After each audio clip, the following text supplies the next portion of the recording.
Welcome to another segment of Flow with Tarot. I cannot remember if I've ever said this before even starting this segment.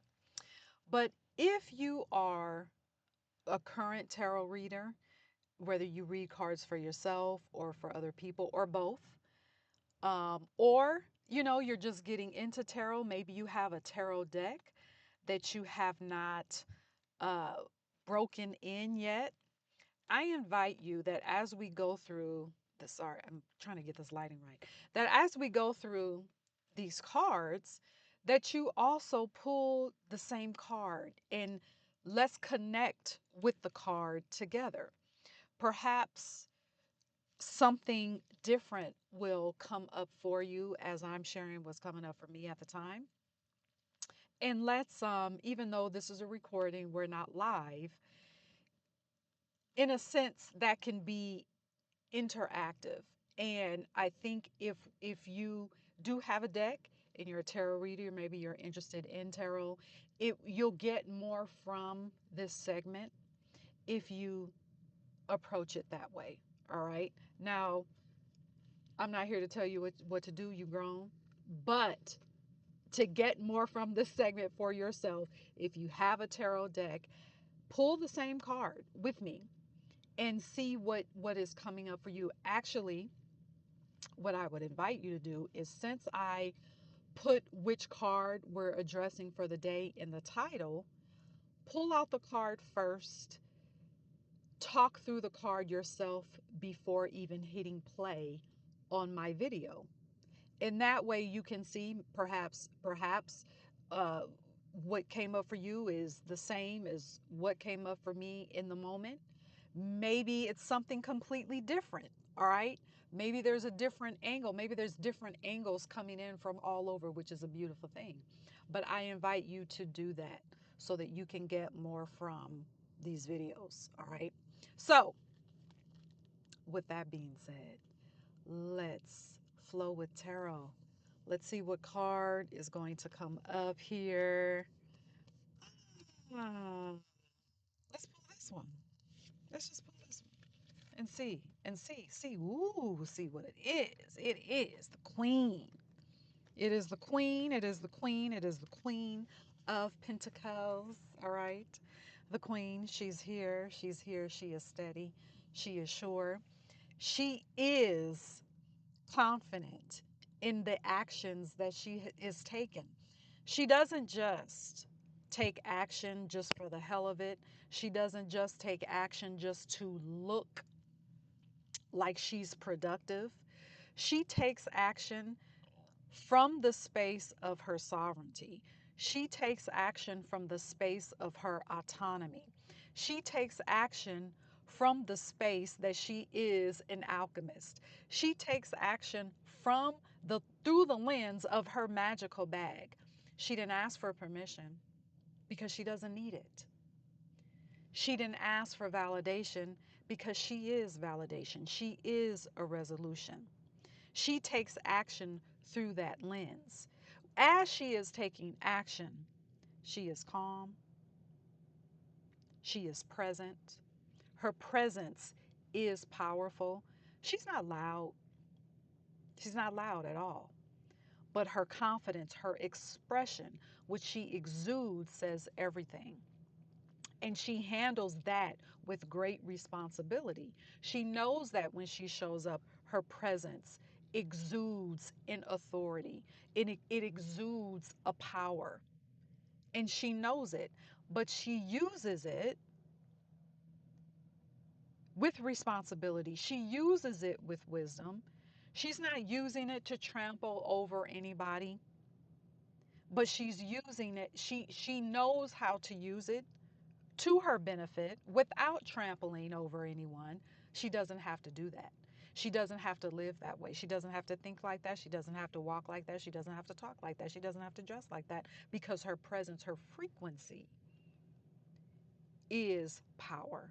Her frequency is authority. And she holds that. She knows that it's delicate. She protects that.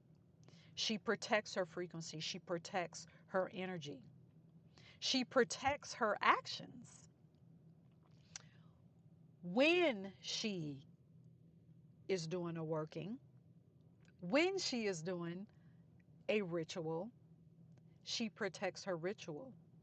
She protects her ritual by not going back to look to see if it's done. She protects her spell work without going back. Once she does her spell work, she closes it out and it is complete. She's not going back to see if she needs to do something else because she's sitting with the frequency that it is complete.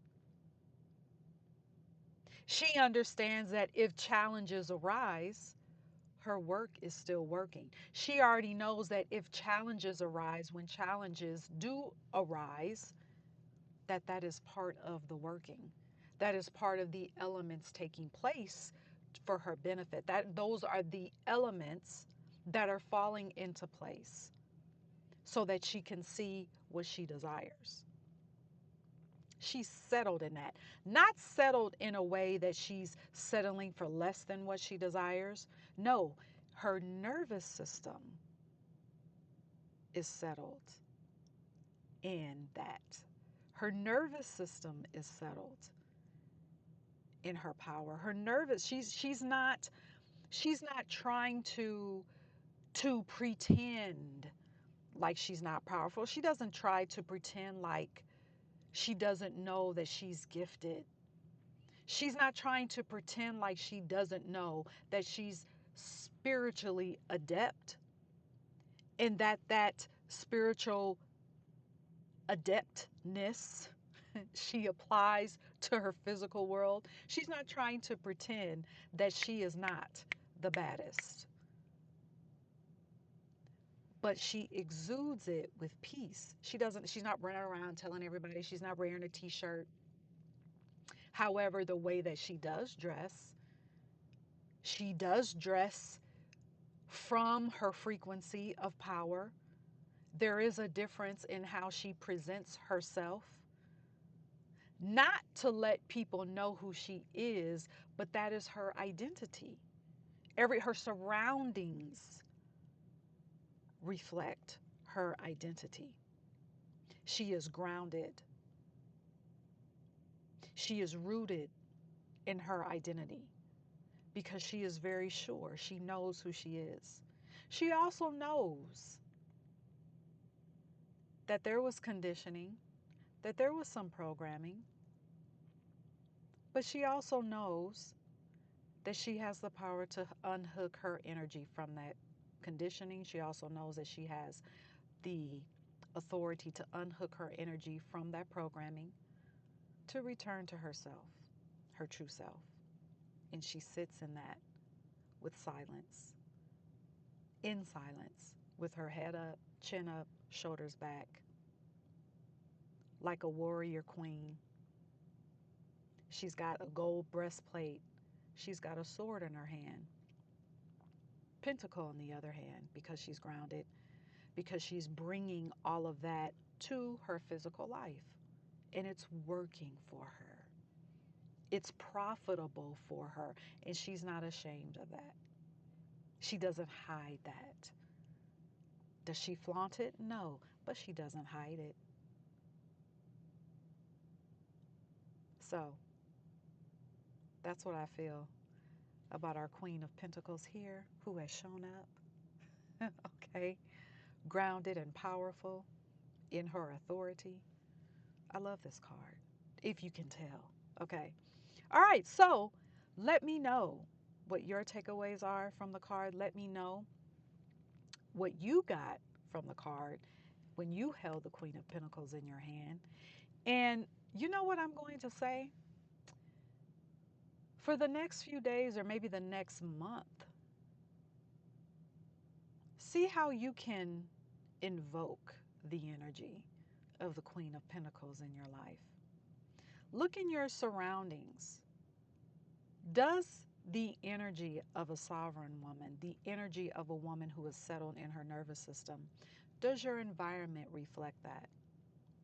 Does the way that you dress reflect that? Is there a change that you need to make in order to really invoke that energy so that you can fully express that energy? How can you express more of the energy of the Queen of Pentacles in your life? Try that out for the next 30 days and see what happens. All right. Let me know what your takeaways are in the comments. And thank you for sharing this segment with me. Another Flow with Tarot moment. All right. Until next time, stay magical.